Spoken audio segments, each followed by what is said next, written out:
Verrouillez votre porte, éteignez les lumières, allumez une bougie, sortez votre plaid et installez-vous confortablement. Bienvenue dans Un autre regard, l'émission de Radio G qui vous plonge au cœur du paranormal et de l'ésotérisme. Bref, tout ce qui se trouve entre l'un peu insolite, le franchement étrange et le vraiment bizarre.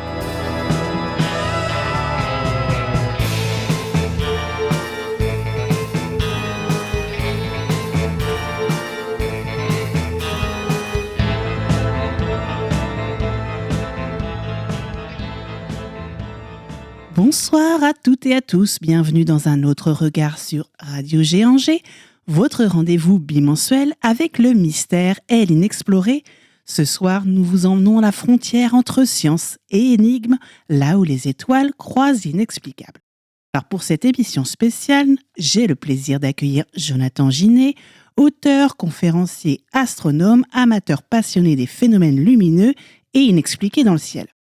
Il a consacré de nombreuses années à étudier les observations d'OVNI, à décortiquer les archives, les témoignages et à décrypter ces signes parfois fugaces qui défient notre compréhension. Nous allons plonger ensemble dans l'univers fascinant de Camille Flammarion, l'astronome reconnu, l'écrivain prolifique, le fondateur de la Société astronomique de France. Flammarion ne s'est pas contenté de scruter les étoiles et la Lune. Bien avant l'ère moderne des soucoupes volantes, il a observé et décrit des phénomènes lumineux mystérieux qu'il appelait les bradites. Alors que se passe-t-il dans le ciel à cette époque ?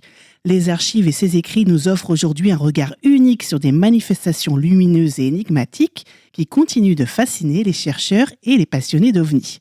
Alors avec Jonathan Ginet, nous reviendrons sur ces observations, nous analyserons ce que Flammarion a pu voir et comprendre et nous interrogerons sur la place de ce phénomène dans l'histoire de l'ufologie. Nous tenterons de retracer le fil qui relie les étoiles qu'il observait au 19e aux mystères lumineux qui intriguent encore à notre époque moderne. Alors installez-vous confortablement, ouvrez grandes vos oreilles et préparez-vous à lever les yeux vers le ciel, car ce soir Radio G Angers, et un autre regard, vous invite à explorer ce que l'inconnu a à nous révéler. Eh bien, Jonathan Ginet, bonjour. Enfin, rebonjour, puisqu'on en a déjà eu l'occasion de se croiser sur cette antenne. Bienvenue. Merci beaucoup, merci à vous. Alors aujourd'hui, dites-moi tout. Alors Camille Flammarion, parce qu'on ne peut pas s'en lasser de toute façon. Et du coup, le thème Camille Flammarion et les ovnis. Donc c'est vrai que quand vous m'avez proposé ça, je me suis dit super, parce que c'est vrai qu'on a un petit peu l'impression dans l'inconscient collectif que les ovnis ont commencé avec le crash présumé de Roswell et qu'avant, il n'y avait rien. On observait déjà des choses étranges, des choses qui interrogeaient dans le ciel bien avant et puis depuis la nuit des temps. Tout à fait. Alors, moi, de mon côté, je suis. Alors, l'ufologie commence officiellement. Bon, il y a Roswell, il y a aussi l'observation de Kenneth Arnold sur le mont Rainier, là, avec ces fameuses 9 soucoupes qui ricochaient comme à la surface de l'eau, d'après sa description.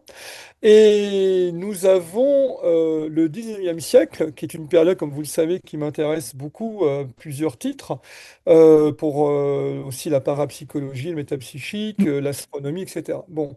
Et je suis tombé tout à fait au hasard, si on peut dire, sur un catalogue, un petit catalogue d'observations qu'avait dressé Camille Flammarion lors de l'achat de documents que j'avais donc acquis chez un antiquaire concernant des observations de phénomènes aériens qu'on pourrait qualifier de nos jours de pans à part entière, qu'il appelle lui des bradites.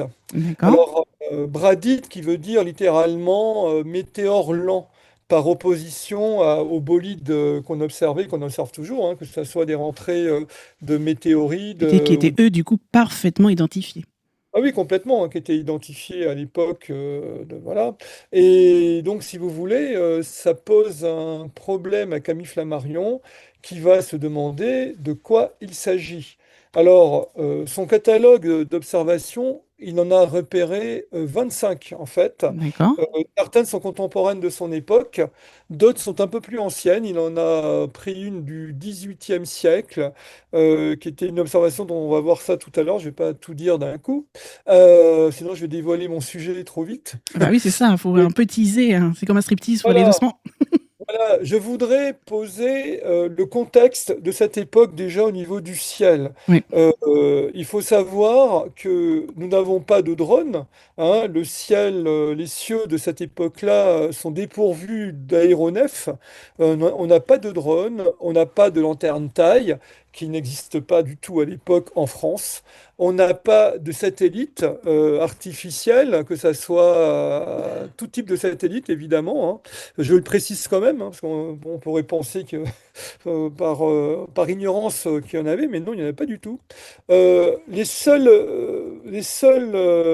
moyens aériens dont dispose l'humanité, ce sont des dirigeables qui sont en fait à l'époque en conception. Et le premier dirigeable qui va digne de ce nom est construit en 1851 et va voler en 1884 sur 7,6 km, c'est que c'est un record à l'époque, hein.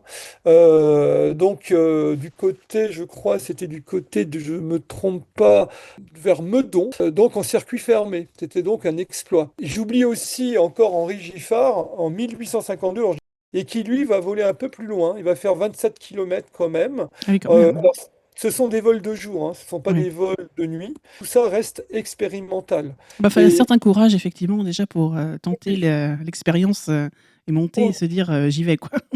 Alors, il faut savoir aussi qu'ils n'ont pas de feu de position, hein. Les premiers feux de Mm. position sont créés pour les aéroplanes vers 1910, hein.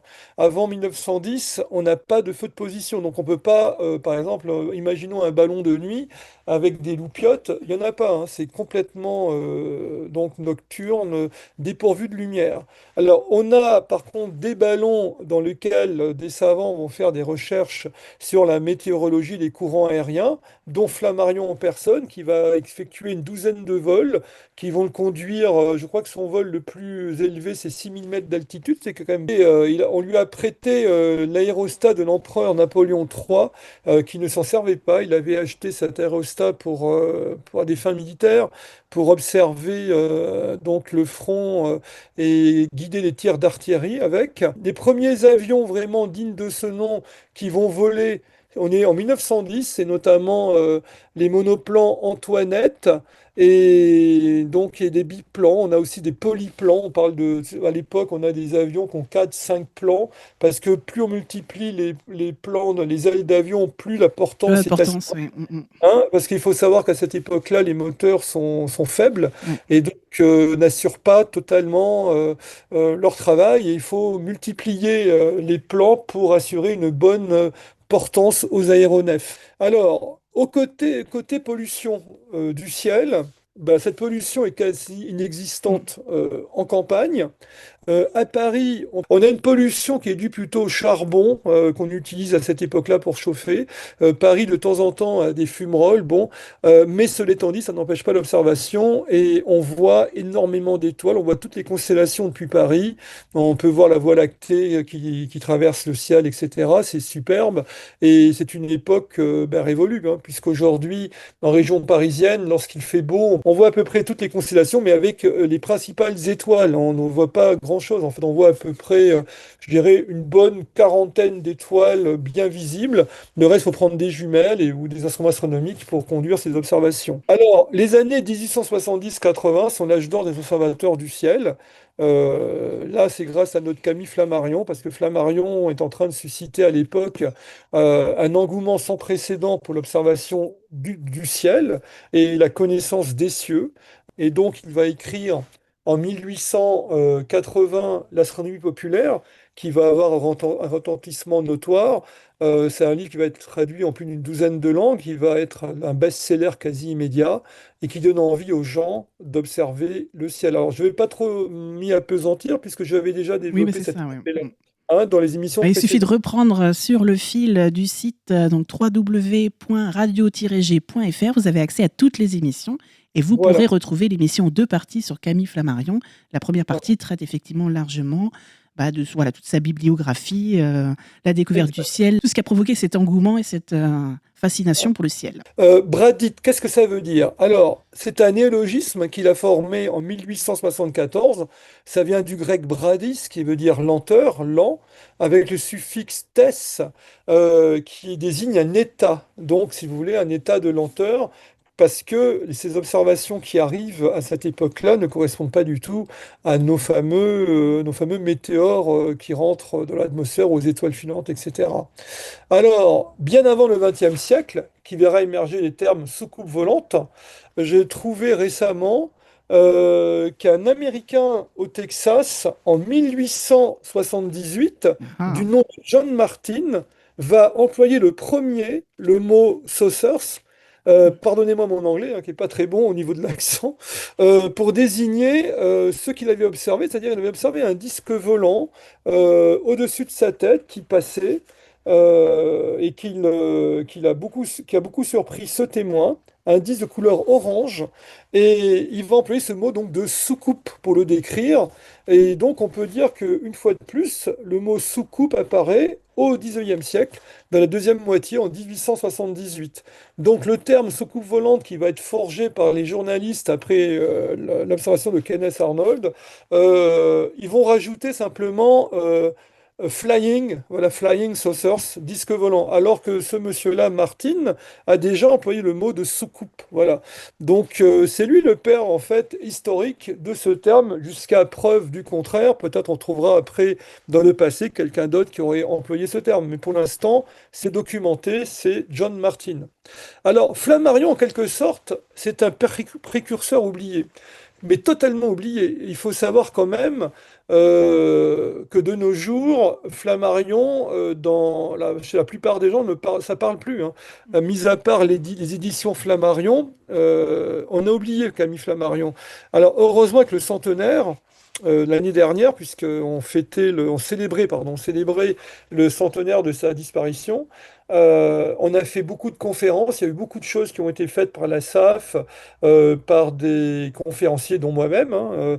Donc je pense qu'on a réussi à lancer un petit mouvement d'intérêt autour de Camille Flammarion dans ses différentes facettes. Que c'est un personnage polymathe, à multifacette, hein. Et donc, je me suis aperçu, et j'ai été fort étonné, que Flammarion on peut le considérer comme le précurseur d'une forme d'ufologie scientifique, rationnelle, bien avant les modernes et bien avant Charles Fort lui-même. Charles Fort, qui dans ses nombreux ouvrages va donc collationner des cas, on peut dire, d'ovnis du 19e siècle et du début du 20e, parce que je crois que son livre va paraître en 1906, si je ne me trompe pas, ou 1909, enfin, c'est dans ces eaux-là. Flammarion, lui, c'est en 1874, hein, c'est bien avant. mm. Voilà. Et en plus, c'est un Français, donc Cocorico. Euh, non, mais c'est vrai. Et Flammarion publie son catalogue dans un corpus qui s'appelle Les études astronomiques d'une dizaine de volumes. Et dans le tome 5, vous avez un chapitre entier qui comporte ce catalogue. Voilà, dans lequel il relate 25 cas d'observation inexpliqués, fortement documenté, très très bien renseigné au niveau du phénomène, parce que ce sont des observateurs qualifiés de l'époque, ce sont des astronomes pour la plupart, dont le plus connu est Amédée Guillemin, on va voir ça tout à l'heure. Donc Flammarion met le doigt sur une énigme céleste. Voilà. Et ça, c'est important. Alors, Puis comme d'habitude, j'imagine qu'il adopte une approche qui est prudente, hein, de toute façon. pas très Ouais, prudente. il Euh, documente, il compare, il analyse avant de tirer des conclusions. Vous écoutez Un autre regard sur Radio G 101.5 FM, l'émission qui explore tout ce qui se trouve entre l'un peu insolite, le franchement étrange et le vraiment bizarre.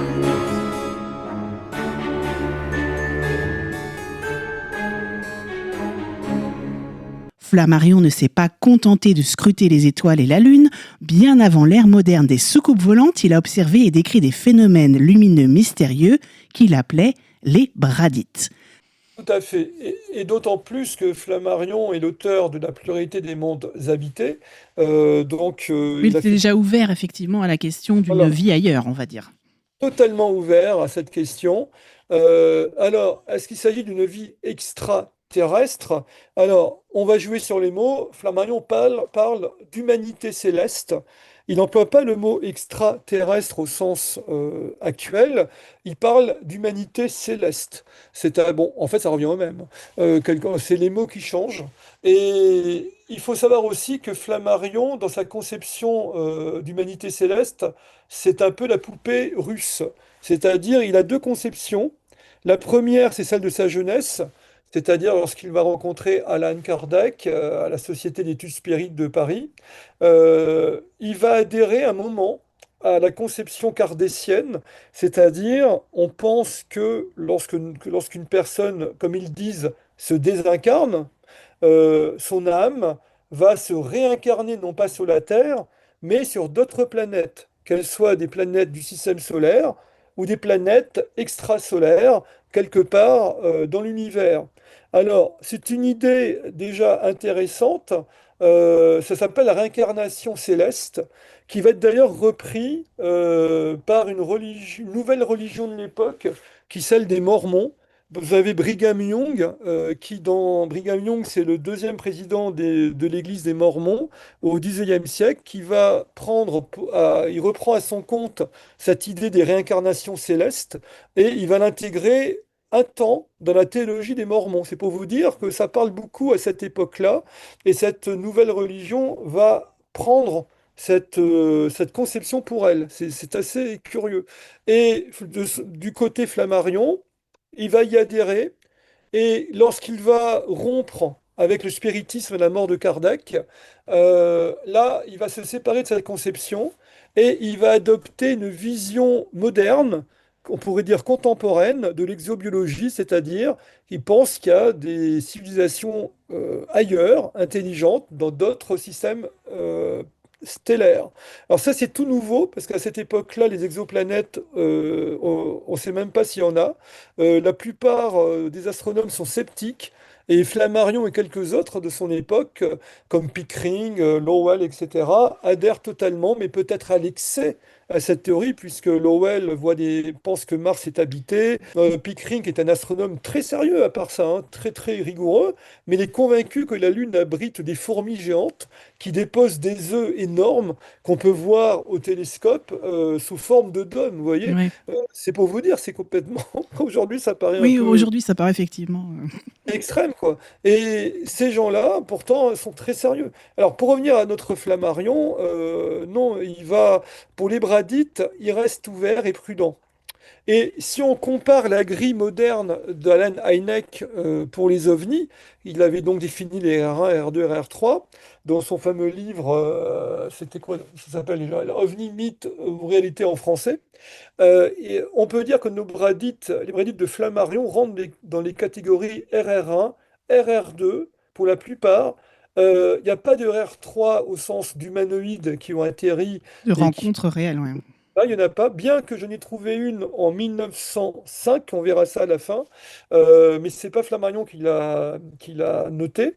Et dans les RR2, il y en a une quand même, avec une substance qui s'échappe d'un phénomène qui est sur le témoin. On va voir ça tout à l'heure. Donc ça, c'est vraiment une RR2, puisque le phénomène est vu à moins de 20 mètres, donc ça correspond bien à une RR2. Alors Flammarion, je ne vais pas revenir, hein, j'invite les auditeurs et éditrices à se reporter aux deux émissions précédentes où j'ai présenté largement Flammarion. Hein. Bon, grosso modo, il est né en 1842 à Montigny-le-Roi.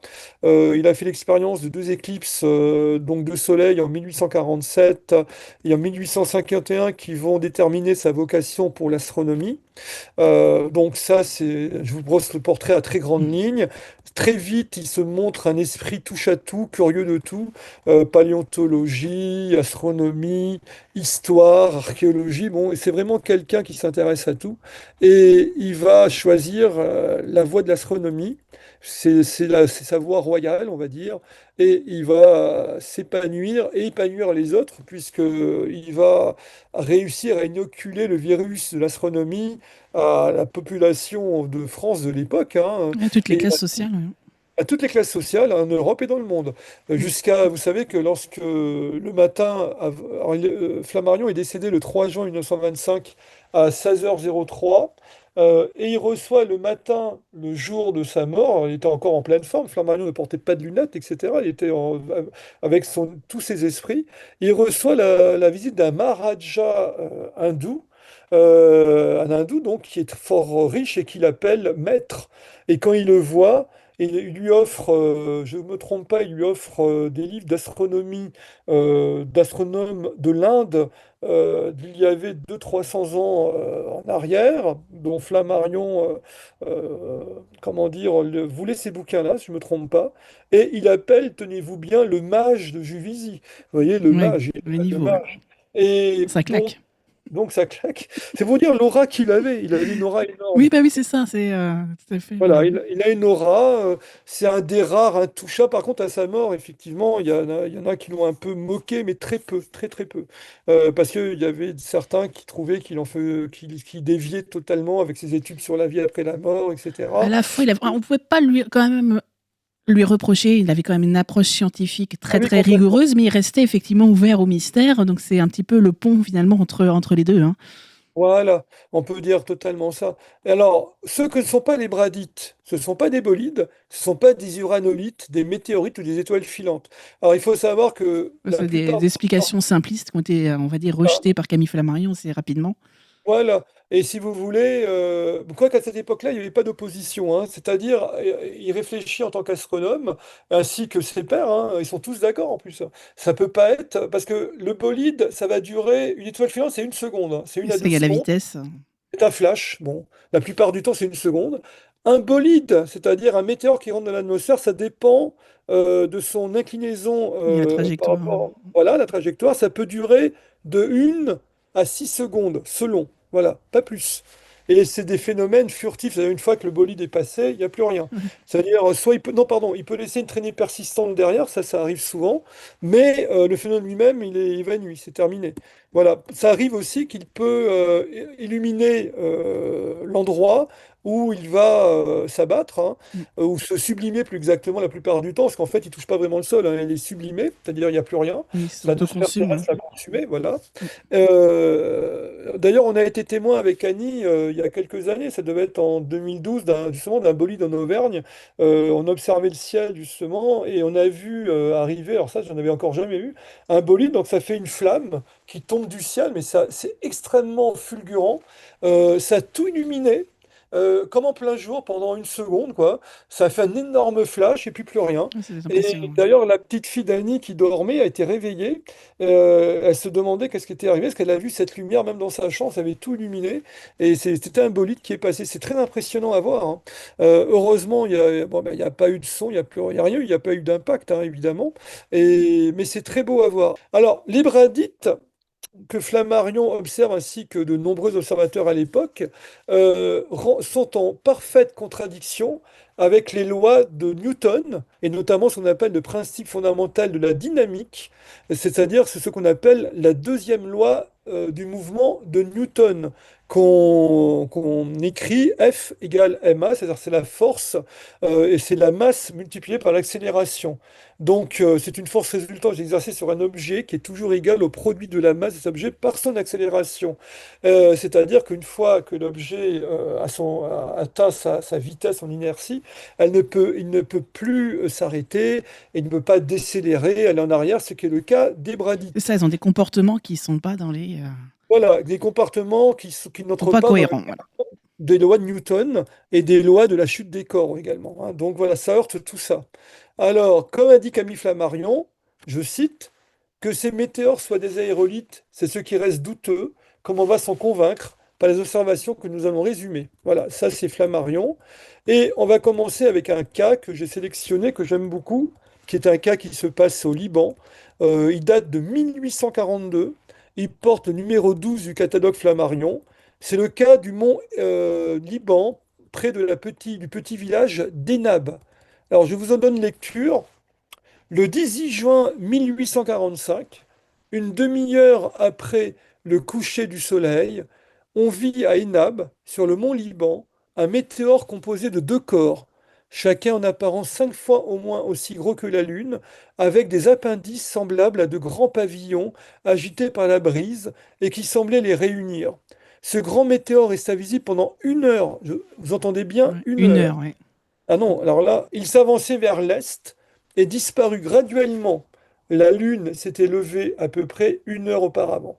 Alors ce témoignage est dû à un certain Sestier, qui était un spécialiste de la foudre de l'époque, puisqu'à cette époque-là, on était en train d'étudier les phénomènes de la foudre de manière scientifique, et il a d'ailleurs rapporté comment dire, son observation dans un appendice, une publication de l'Académie des sciences, donc de 1846, si je ne me trompe pas, et qui a donc été enregistré. Alors ça, c'est quoi? Quel est ce phénomène qu'il a vu? Ouais. Alors quand il parle de grands pavillons agités par la brise, alors c'est le langage qui traduit ce qu'il a vu. C'est-à-dire, il faut imaginer. Alors, Annie, dans mon livre sur les Bradites, a fait l'illustration de ce cas. Elle a tenté de le faire au mieux.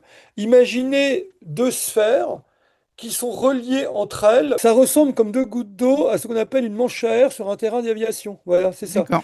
Cet objet-là, imaginez une manche à air qui joint les deux boules, les deux sphères. Voilà, c'est Mm. ça qu'il a vu à peu près. C'est quelque chose de souple qui reliait les deux sphères. Voilà, avec des appendices souples, les pavillons. Mais c'est extrêmement étrange. Ça ressemble aussi à une sorte d'altère qui serait relié par quelque chose de souple. Or, si on compare avec des cas modernes, il n'y a pas il n'y a pas beaucoup d'occurrences de phénomènes de type altère reliés par quelque chose de C'est ce que souple. j'étais en train de me dire, c'est un descriptif qu'on voit pas forcément souvent dans les cas Voilà. de J'en ai vie. trouvé malgré tout en faisant des recherches dans mes bouquins et sur Internet. Donc, il y a 3 cas que j'ai trouvés qui sont sourcés, dont on peut trouver l'origine. Il y a le cas de Laguna Cartagena à Porto Rico le 1er juin 1987, où on voit un ovni géant en forme d'altère observé par de nombreux témoins. Il y avait une vingtaine de témoins. La dimension de l'objet était quand même assez conséquente. Ils ont décrit un objet de plus de 60 mètres de long, avec des sphères qui étaient pas loin de 90 mètres, 100 mètres. Donc c'est quelque chose d'énorme, Mm. qui était blanchâtre. C'était apparemment une observation qui était diurne. Et on a une observation qui a été rapportée par le MUFON au Canada. Là, c'est un objet plus petit, 51 mètres de long, estimé, en forme d'altère, qui volait silencieusement le long d'une vieille route de déforestation dans le sud-ouest de l'Ontario au Canada. Et ça s'est passé le 28 août 2013. On a 3 campeurs qui ont assisté à ça. C'était des chasseurs en fait et qui campaient donc dans une forêt, pardon, dans un sous-bois au bord d'une route.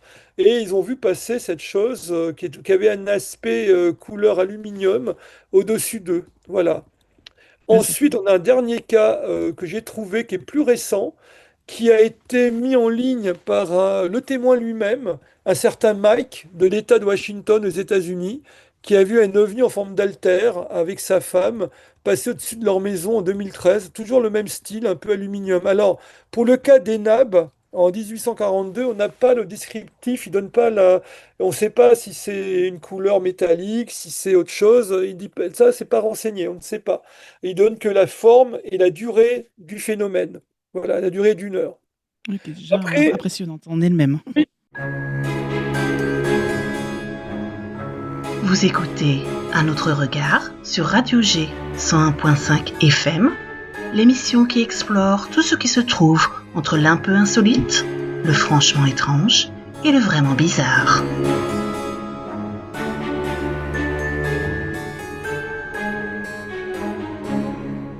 alors après, on a des cas assez étranges, comme l'affaire du docteur Moreau. En 1846, c'est le cas numéro 13 du catalogue Flammarion. Alors, également illustré par Annie dans mon livre. Je vais vous en donner lecture. Alors ça a été quand même, alors, je vais vous dire, hein. Alors aujourd'hui, on envoie les témoignages au GEPAN. Bon, le GEPAN, c'est très bien. Mm. Mais à l'époque, c'est encore mieux. Vous savez à qui on envoie les témoignages? Eh bien, c'est l'Académie des sciences, carrément. Ah oui, d'accord. Ah, quand même, hein. Ouais, Voilà. ouais. Et c'est l'échelle au-dessus. Mais c'est Bon, autre chose, c'est ça. voilà. On va dire, c'est des messieurs barbus à lunettes qu'on appelle les vieilles barbes. C'est de là que ça vient d'ailleurs. Mais qui sont fort, fort ouverts à beaucoup de choses, tout en étant fermé également, parce que l'Académie des sciences, vous savez, lorsqu'on a inventé le téléphone, ils disaient que c'était de la ventriloquie, ils croyaient absolument pas au téléphone, hein, ils pensaient pas. Quand on a inventé les chemins de fer et la locomotive à vapeur, on a dit qu'ils avaient dit qu'on pourrait jamais aller au-delà de 40 km/h, parce qu'au-delà de 40 km/h, le corps humain aurait des chocs cardiaques, et donc voilà, ils se sont quand même trompés dans beaucoup de choses, mais ce qui est intéressant, c'est qu'ils étaient quand même ouvert à des choses qui sortaient hors cadre de l'astronomie classique. Voilà. Et là, ce phénomène de Tormoro, donc le voici. De la nuit du 24 au 25 août 1846 à 2h30, le docteur Moreau, alors quand je dis docteur, c'est un médecin généraliste, alors près de Saint-Apre en Dordogne, revenait de voir un malade. Le temps était calme et chaud. Tout à coup, il fut environné d'une lumière éclatante due à un globe lumineux qui s'entrouvit. Et donc le globe, il faut imaginer, hein, il s'ouvre et jette à droite et à gauche des étoiles par centaines, des petites étoiles Ouais, lumineuses. c'est ouais. Ce phénomène garda toute sa splendeur durant 3 ou 4 minutes, c'est quand même assez long, après quoi, sur le point de disparaître, son foyer jeta des étoiles plus rares. Alors, quand on parle d'étoiles, alors, mon livre sur les Bradides, je l'ai appelé en sous-titre Les feux d'artifice fantômes. C'est un petit peu un clin d'œil parce qu'on parle souvent de la vague des airships qui est beaucoup plus connue. Donc en 1897-98 aux États-Unis, on l'appelle la vague des airships fantômes, des dirigeables fantômes. Ben là, on a droit à des feux d'artifice fantômes comme si le phénomène singeait une fois de plus les feux d'artifice à cette époque-là, à la belle époque. Enfin, la belle époque, c'est après, pardon, c'est après 1870, mais on a beaucoup de feux d'artifice. On tire énormément de feux d'artifice en France et en Europe. C'est une époque un peu joyeuse, voilà, un peu heureuse, entre guillemets. Je dis entre guillemets. Et donc, on use beaucoup de feux d'artifice. Et le phénomène, étrangement, ressemble à des feux d'artifice. En fin de, comment dire, à la fin du cycle tel qu'il se montre. C'est ça qui est très bizarre. Oui, c'est ça. Ouais. On se D'ailleurs, demande un si on peu si avait c'est pas des, intentionnel, effectivement. voilà, si on peut prêter voilà, une intention si c'est un phénomène intelligent. Et si on avait des zététiciens à l'époque, ils auraient dit, bah voilà, c'est des feux d'artifice, arrêtez de fantasmer avec vos bradites. Et voilà. Mais à l'époque, il n'y avait pas de zététiciens. On avait énormément de gens curieux et de savants, heureusement, qui étaient ouverts sur les choses du ciel. Donc cette histoire du docteur Moreau, ça ne rentre pas du tout dans le cas d'un bolide, d'une étoile filante. Et là, on est en pleine étrangeté. Voilà, on est dans l'étrangeté. Et alors, à l'époque, d'ailleurs, je rappelle qu'il n'existe pas Internet, il n'y a pas de télévision, la radio n'existe pas. La TSA va apparaître un peu plus tard. On communique beaucoup par le télégraphe. Il y a le télégraphe quand même, mais dire une bêtise pour faire parler de soi, ça n'a aucun sens à cette Oui, époque-là. on peut pas faire de buzz. Voilà, et le buzz dans la presse n'existe pas. À partir des années 1860, la presse, de temps en temps, se fait l'écho de phénomènes métapsychiques ou Mm. spirites. C'est vrai, ça oui. Ouais, dans Mais on l'illustration, parle des choses comme pas, ça. Ouais. voilà, illustration ou des journaux quotidiens. Moi, j'ai vu passer des tas de journaux dont les titres ont disparu depuis belle lurette, régionaux ou quotidiens comme l'Aurore. Mm. Eh bien, on parle des phénomènes Oui, table métapsychiques, tournante, ouais. Mm. étapes tournantes, etc. Ça, on en parle Les beaucoup, hein. ectoplasmes et tout ça, produits par des Voilà. médiums. Voilà. Mm. Tout à fait. Voilà, ce qu'on appelle les médiums à idéoplastie, comme Ouais. la plus célèbre, l'une des plus célèbres, c'était comment il s'appelait Eusapia Palladino et bien d'autres. Alors ensuite, on a un cas béton. Alors ça, c'est le cas en béton armé pour moi, c'est mon cas préféré. Remarquablement illustré par ma compagne, parce que alors là, elle a très bien, comment dire, Annie, lorsqu'elle fait un croquis, elle essaie de s'imprégner du témoignage et elle essaye de se documenter pour pas faire quelque chose d'imaginaire. Ouais. Elle essaye de coller le Au plus plus près, ouais. à l'époque et à l'environnement. Vous voyez, pour mes livres de 54, elle avait pris des cartes postales de l'époque, des lieux pour pas trop mettre des détails qui n'existent Ouais. pas. Là, elle a fait pareil, elle m'a reconstitué le Paris de 1853 avec l'observation d'Amédée Guillemin. Alors, Amédée Guillemin, qui c'est? C'est un astronome important de l'époque également. C'est aussi un vulgarisateur. Alors lui, c'est le trait d'union, bon, je l'ai dit dans d'autres conférences, entre Arago et Flammarion. C'est un monsieur qui a aussi beaucoup de cordes à son arc. Il a écrit beaucoup sur les minéraux, la météorologie, bon, l'astronomie, les chemins de fer. sur beaucoup de sujets. C'est aussi quelqu'un qui s'intéresse un peu à tout, mais il a une plume qui est moins philosophique que celle de Flammarion, et donc il va vite être éclipsé par Flammarion, à tort ou à raison, hein. Amélie Guillemot, quand il écrit un livre, il a la plume du scientifique pur et dur, c'est-à-dire il fait du descriptif, il pose des hypothèses, les contre-hypothèses, etc., mais il n'y a pas d'envolée Il y a moins de philosophique. poésie, moins de. Ouais. Il y a moins de poésie, voilà. On a dit que Flammarion, c'est le Victor Hugo de l'astronomie, hein, ça c'est tout à fait exact. Mais c'est aussi un philosophe. Je pourrais dire que c'est presque. Donc, je vais donner lecture de l'observation telle qu'elle a été rapportée par Amélie Guillemin, et donc rapportée par Guillemin et écrite par Flammarion. Donc, c'est le cas numéro 20. En 1853, Monsieur Amédée Guillemin, se trouvant au cinquième étage d'une maison de la rue Amelot à Paris, remarqua un bolide se mouvant avec une extrême lenteur, horizontalement, au-dessus du cimetière du Père-Lachaise.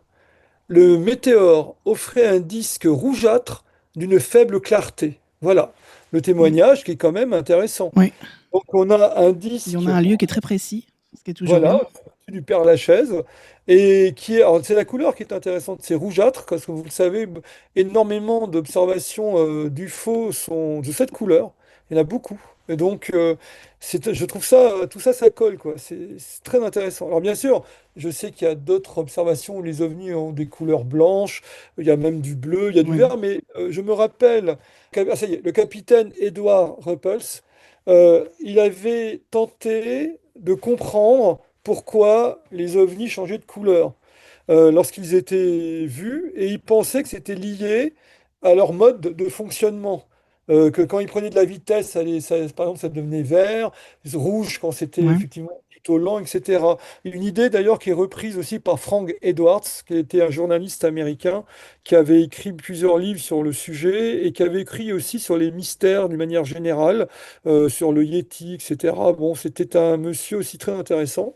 Et donc, est-ce que ces couleurs sont liées effectivement à un mode d'énergie, de déplacement? Voilà. Alors, j'ai vu aussi en étudiant le catalogue Flammarion qu'on a une mini-vague d'août 1871 où là, on voit quand même pas mal d'objets étranges qui sillonnent les cieux. Euh, En fait, les bradites sont présents en à peu près 16% des jours du mois d'août sont occupés par les bradites. On en D'accord. voit Ouais. même beaucoup. Alors, j'ai fait un petit résumé. Le 1er août, on a l'observation fondatrice des bradites, au sens scientifique, je vais vous dire pourquoi, c'est Monsieur Kodja à Marseille, qui est le cas principal qu'on va voir dans quelques instants.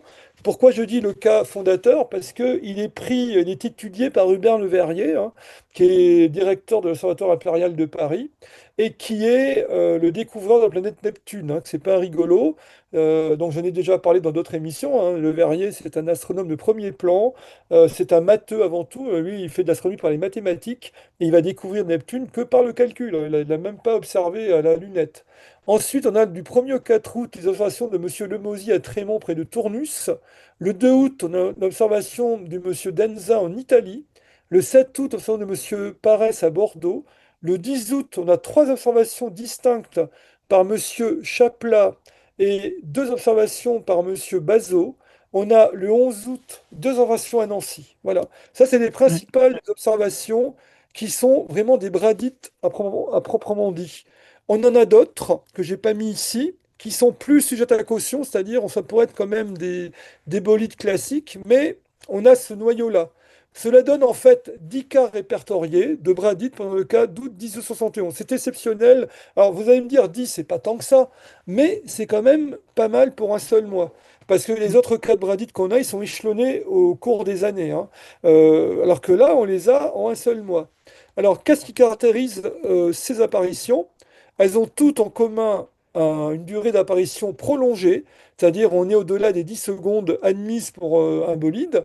On a des changements de direction qui sont en contradiction totale avec les phénomènes naturels. On a des ralentissements et des stationnarités, c'est-à-dire on voit que les objets décélèrent et sont stationnaires dans le ciel. Ouais. Ça, c'est voilà, Mm. c'est complètement nouveau. Ça va à l'encontre de tout ce qu'on connaît sur J'imagine les. que ça a dû enflammer les imaginations. Ah oui, oui, complètement. On a des luminosités variables, on a des bradites qui vont augmenter de lumière, qui vont diminuer, qui vont changer de couleur, etc. La plupart sont décrits comme étant supérieurs à Vénus et Jupiter. Alors Vénus est l'objet le plus brillant du ciel qu'on peut voir, le corps Mm. céleste le plus brillant depuis la Terre, avec une magnitude qui va, si je ne me trompe pas, à -5, -6. Après, il y a Jupiter, donc on peut imaginer les bradites. Ils sont au-delà de ça, hein, c'est du -10, -11, donc c'est extrêmement lumineux. On a souvent des dégagements de matière incandescente. On mentionne des pluies de gouttes incandescentes qui tombent de l'objet vers le sol. Et il y a des témoins qui vont observer au sol des sortes de matières gélatineuses lumineuses, Ah comme d'accord, ouais.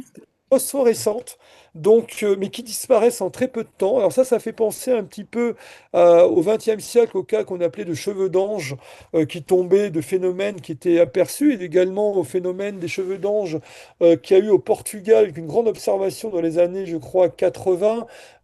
Pardonnez-moi, le nom, j'ai oublié. Bon, ils avaient vu une sorte d'objet avec des appendices qui avaient laissé tomber cette substance qui a d'ailleurs été analysée par un professeur portugais et qui n'était pas, comment dire, qui se sublimait, qui disparaissait après. Donc voilà.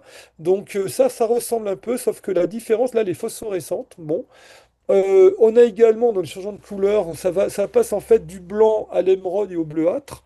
Donc on a tout un spectre. Et l'observation la plus étrange, on y va, c'est Monsieur Coggia. Alors, Monsieur de Coggia, c'est un astronome aguerri. Alors, à l'époque, il faut bien différencier. C'est avec notre époque actuelle. On n'a pas d'astronome, il n'y a pas une dichotomie entre l'astronomie professionnelle et l'astronomie amateur. On a en fait des astronomes institutionnels, c'est-à-dire qui travaillent, qui sont payés par Par l'État. l'État, ouais. Voilà, donc c'est notamment l'Observatoire de Paris, puis après le Meudon, et d'autres, hein. Et on a l'astronomie privée, qui est le fait d'astronomes tout à fait aguerris, comme Flammarion, il y en a beaucoup d'autres, et il y a Coggia. Alors, ces gens-là, si vous voulez, ils ne travaillent pas pour un observatoire d'État, mais leur travail est tout à fait remarquable, et tout ce monde s'échange, hein. Ils échangent beaucoup entre eux, les observations, etc. Et Flammarion, lui, bon, le plus qu'il apporte, c'est qu'il va fonder l'astronomie populaire, et il va être vraiment le trait d'union entre la recherche institutionnelle et les amateurs vraiment aguerris. Et d'ailleurs, lorsqu'il va fonder la SAF, tous les présidents de la SAF vont être des astronomes institutionnels, voilà, hein, qui sont donc ou de l'Observatoire de Paris ou de Meudon. Voilà. Alors, je vais vous donner lecture du cas. Alors, le 1er août 1871, Monsieur Coggia a observé à Marseille un bolide dont la durée d'apparition est tout à fait extraordinaire. En voici les circonstances. Ce magnifique bolide rouge sang a commencé à briller à 10h43, temps moyen de Marseille, vers le point situé à peu près au centre du triangle formé par Zeta Serpent, Theta et Eta Ophiuchus. Alors les étoiles portent des noms grecs Ouais. en fonction de leur luminosité. Il a pris avec une majestueuse lenteur la direction est, a passé à 10 près de Mu, Sagittaire, et à 10 heures. Et à 10h46 et 35 secondes, a presque effleuré Saturne. Sa marche se ralentissait graduellement. Il a passé à 10h49 minutes 50 secondes, un peu au-dessous de Mu Sagittaire, et à 10h50 secondes 40, pardon, 50 minutes 40 secondes au nord de l'étoile F de la même constellation. Alors, il faut savoir aussi qu'en astronomie, lorsqu'on a épuisé les lettres grecques, on emploie les lettres de l'alphabet latin. Et une fois que c'est épuisé, on emploie des numéros. À 10h53 minutes 30 secondes, il est arrivé entre Eta et Theta Capricorne, où il est resté un moment stationnaire, changeant ensuite de direction. Il a remonté vers le nord, laissant à 1 degré 30 minutes environ à l'ouest l'étoile Beta Verseau, à 57 minutes 50 secondes, et s'arrêtant de nouveau à 59 minutes 30 secondes, un peu au sud-ouest de Beta Verseau. Reprenant au bout d'un moment sa marche primitive vers l'est, il a dépassé Beta Verseau pour s'arrêter de nouveau vers Zeta Verseau et retomber ensuite avec assez de rapidité perpendiculairement à l'horizon, allant passer ensuite entre Delta et Gamma Capricorne et laissant à l'est la Lune qui était presque pleine. On l'a perdu de vue un peu au nord de cul-poisson austral à 11 heures 3 minutes 20 secondes. Son diamètre d'environ 15 minutes au départ, c'est 15 minutes d'arc, avait rapidement diminué de le début et se trouvait net plus de 4 minutes d'arc à son approche de Saturne. Dans la dernière période, c'est-à-dire lorsqu'il s'est arrêté entre Iota et Theta Capricorne, il n'avait plus que l'éclat apparent de Vénus au périgée, éclat qu'il a conservé jusqu'au moment où l'on a perdu de vue. Lorsqu'après s'être arrêté près de Zeta Verseau, il est retombé perpendiculairement à l'horizon, il laissait échapper comme des gouttes incandescentes. Voilà, ça c'était la manière. Alors, pardonnez-moi pour le côté un peu aride, parce que Ouais, je mais voulais ça note que c'est drôlement précis comme témoignage. C'est vraiment. voilà, voilà, Ah la bah oui, précision. là, du coup. Voilà. Vous écoutez Un autre regard sur Radio G 101.5 FM, l'émission qui explore tout ce qui se trouve entre l'un peu insolite, le franchement étrange et le vraiment bizarre.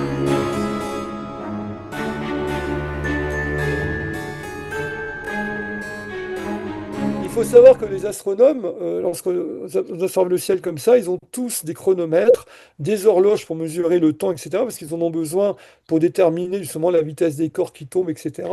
Et tout, ils sont très bien équipés. Et vous voyez, cet homme-là, il a parfaitement Ah documenté. bah oui, là, on a minute par minute.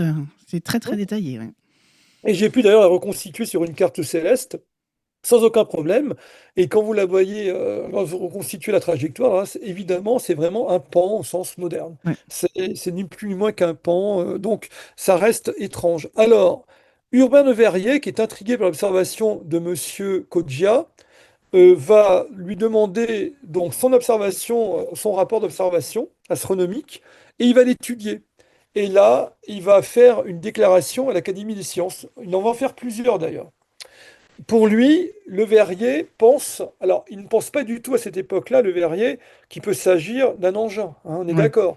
Ni engin, ni phénomène spirituel, rien du tout. Bon, pour lui, c'est un objet naturel qu'il faut comprendre. Oui, c'est ça, c'est une Et nouveauté, mais naturelle. c'est une nouveauté. Et il va élaborer une théorie très particulière où il pense que l'atmosphère, à un moment donné, est si dense qu'elle peut faire freiner un météore, voire l'arrêter en plein ciel et agir comme une sorte de fronde et tout d'un coup le propulser sur une tangente à sa trajectoire. Voilà, c'est l'hypothèse qu'il va émettre pour expliquer les points stationnaires, pour expliquer les changements de direction. Aujourd'hui, ça paraît complètement rigolo, quoi, Oui. ça. Mais à cette époque-là, ils essayent de comprendre. Et il a une deuxième hypothèse aussi qui est pas bête, hein, pourquoi pas. Il dit que les aérolites ont peut-être une densité pour certains d'entre eux inférieure à celle de l'air et donc flottent dans l'air au courant, au gré des courants aériens comme le ferait un ballon et peuvent changer de direction, peuvent se faire du stationnaire, etc. Donc il tente d'expliquer de manière rationnelle l'observation de Monsieur Coggia. Il faut savoir aussi qu'à cette époque-là, les aérolites commencent à être très bien documentés parce qu'en fait, l'Académie des sciences refusait l'idée qu'il puisse avoir des chutes de corps de pierre du ciel, et c'est la chute du corps du météorite de l'Aigle qui va emporter l'adhésion des savants et qui vont admettre une fois pour toutes que les pierres tombent bien du ciel. Alors, ensuite, on a une autre observation qui est fort documentée de la même manière, c'est celle du 19 octobre 1871 à 2h45 du matin. Alors, c'est Monsieur Chaplat, c'est pareil, c'est un astronome non institutionnel. Alors, il a un autre métier, mais il passe ses nuits à observer le ciel, à observer les corps célestes. Alors, la nuit, alors, je prends son témoignage. Alors, ah oui, j'oublie de vous dire, ces témoignages-là que je vous cite maintenant, ceux-là, ils ne sont pas dans le catalogue Flammarion, ils sont dans la revue L'Astronomie de Flammarion, qui est la revue de la SAF. D'accord. Et à cette époque-là, son réseau d'observateurs, lorsqu'il voit un phénomène comme ça, il l'envoie à Flammarion, qu'il fait publier dans l'Astronomie. Et là, c'est une mine. J'ai trouvé une vingtaine de cas fort intéressants. Alors, la nuit du 19 octobre a été assez remarquable sous le rapport météoritique.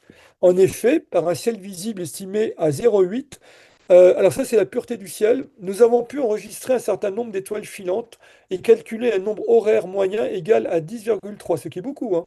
Mais cette apparition est surtout remarquable par les particularités singulières qui ont été offertes par l'un de ces nombreux météores. À 2h45 du matin, deux étoiles filantes partaient presque simultanément de l'étoile Epsilon des Gémeaux. Toutes les deux appartiennent à cette catégorie de météores que nous désignons sous le nom de nébuleux, moins que de la sixième grandeur et circulant dans des régions fort élevées. La première, conservant cette taille, venait de s'éteindre près de K d'Orion, fournit une course de 35 degrés avec une direction nord-sud bien accentuée. La deuxième marchait d'abord parallèlement et arrivée à ce même point, changea subitement de direction, se dirigeant vers l'étoile delta du baudrier d'Orion, c'est-à-dire du sud-sud-est au nord-nord-ouest, en augmentant sensiblement d'éclat. Puis après un léger temps d'arrêt, reprenant vivement sa course, mais cette fois de l'ouest à l'est, et traversant la constellation de la Licorne, elle vint s'éteindre près de l'étoile delta du Petit Chien. Dans ce dernier trajet, ce météore dont la taille augmentait toujours finit enfin comme une étoile de première grandeur, extrêmement brillante, en crevant comme une ampoule de laquelle s'échapperaient quatre petits jets phosphorescents qui subsistèrent environ 3 minutes après la disparition de l'étoile en suivant également les directions ouest-est. Voilà. C'est une observation aussi bien circonstanciée, bien détaillée, donc j'ai reconstitué également la trajectoire qui forme une sorte d'entonnoir. Voilà. Vraiment, alors, on peut noter que la trajectoire est complètement, ne cadre pas du tout avec un météore ou un bolide, puisqu'elle marque par trois fois des stations et elle marque des changements de trajectoire à angle droit. Par contre, ça ressemble effectivement à un météore classique avec la fin, avec ces jets qui s'échappent phosphorescents, puisque ça peut arriver pour un météore. Et pourtant, c'est pas un météore Oui, classique. Ce qui me fait dire une fois de plus que ce phénomène imite en oui, c'est quelque ça. sorte encore un phénomène naturel, tout en n'ayant pas l'aspect d'un Il phénomène y a un petit naturel. camouflage. Petit camouflage, probablement. Voilà. Si on veut parler de manière ufologique. Donc je vais terminer sur d'autres observations. On a l'observation, alors moi c'est ça, c'est ma préférée, c'est Dong Hoi le 16 juin 1909 en Indochine à 4h10 du matin. Là, on a un phénomène qui va durer extrêmement longtemps. Je vais vous le lire parce que ça vaut son pesant d'or, hein. Alors, Monsieur Abel John, observatoire de Foulienne-Tonkin. Alors, c'est un observatoire météorologique, hein. Transmet le compte-rendu des observations de deux curieux bolides. La première, particulièrement remarquable, a été faite à Dongoy, à Annam, par Monsieur Delingette, inspecteur de la garde civile, chef de la station météo. À Dongoy, le 16 juin 1909 à 4h10 du matin, un bolide de forme oblongue, tronqué à chaque extrémité, passa au-dessus de la localité en se dirigeant de l'ouest à l'est et en répandant une grande clarté.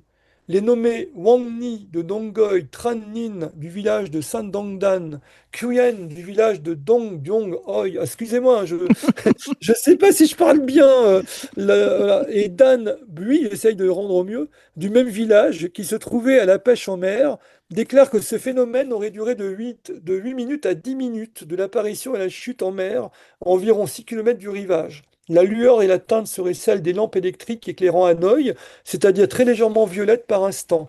Alors c'est à l'époque, alors il dit des lampes à arc de 600 bougies environ. De l'apparition à la chute, la courbe serait régulière, aucun zigzag. Apparition du bolide venant de derrière le Nui 93. Le Nui 93, c'est une montagne, hein. Mm. De bas, Rang, situé à environ 150 km de Dongoy et à l'ouest.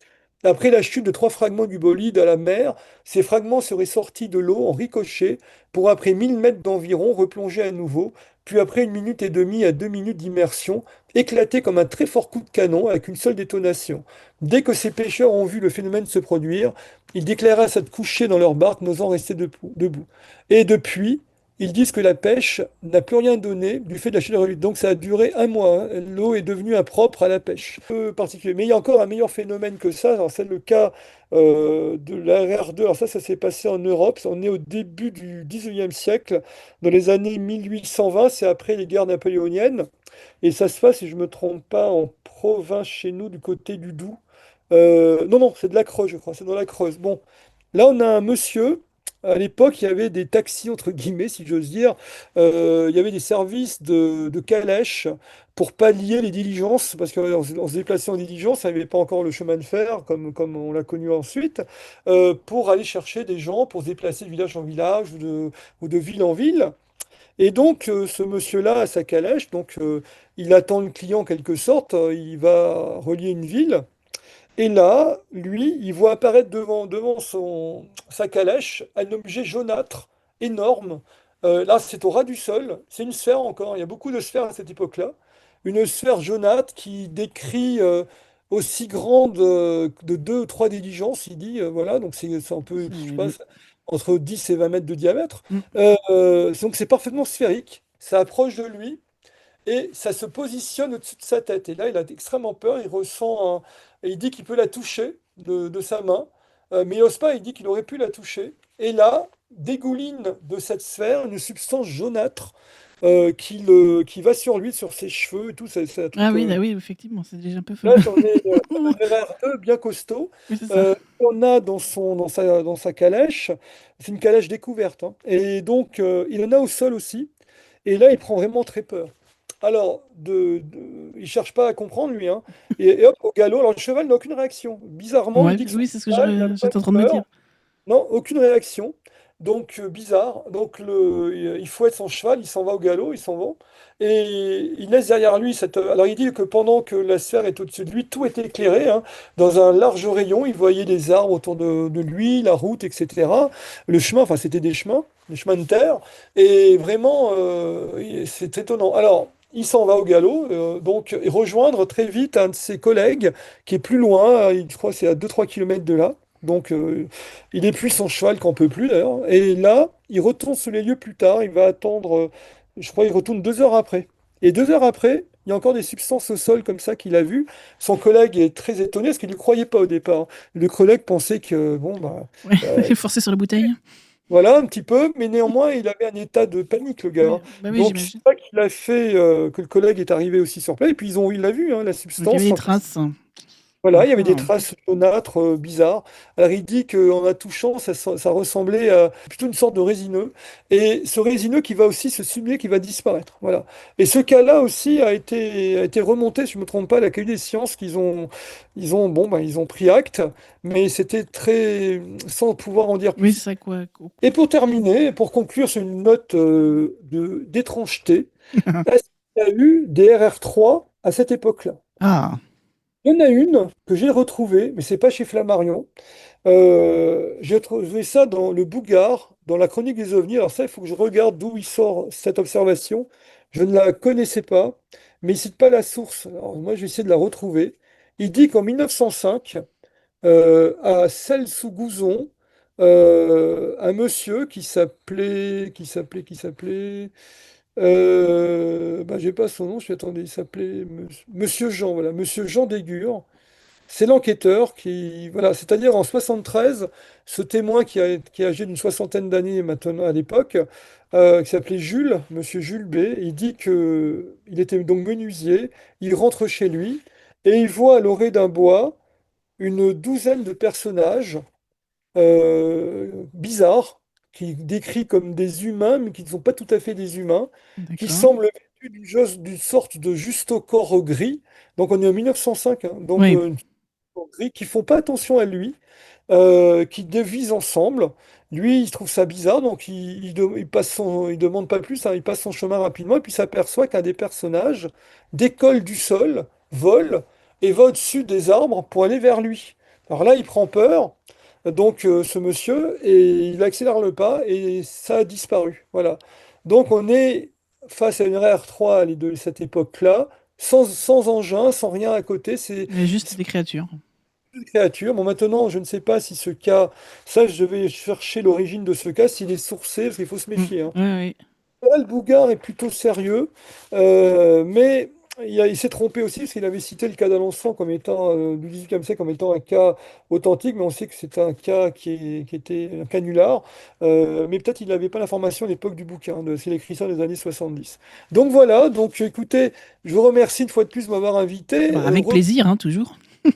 Radite sont un phénomène bien, bien détaillé, circonstancié, etc., qui nous démontre l'existence dans le ciel d'un phénomène inexpliqué, hein, qui reste de nos jours inexpliqué. Voilà. Là, on ne pourra pas nous sortir des explications bateau, etc., comme de nos jours. Voilà. Et ça a été souvent le cas d'observateurs très bien Bah oui, c'est expérimentés. ça. Puis qui connaissait très bien le ciel, surtout. Voilà, voilà, chers amis auditeurs, petit salut encore à nos amis d'OVNI-Anjou, dont j'ai un excellent souvenir et dont j'ai parlé dans mon livre, d'ailleurs, Les Bradis, plus sérieuse de France, qui reste encore aujourd'hui faire un très bon travail de terrain. À la prochaine, chers amis. Eh ben, on espère bien. Et à la prochaine. Et bonne continuation. Et n'oubliez pas, observez le ciel de manière plus rigoureuse et quand vous avez quelque chose dans le ciel, essayez de bien observer de vos yeux et avec des jumelles si possible. Ça, on laisse Très tomber le téléphone portable qui bouge dans tous les sens.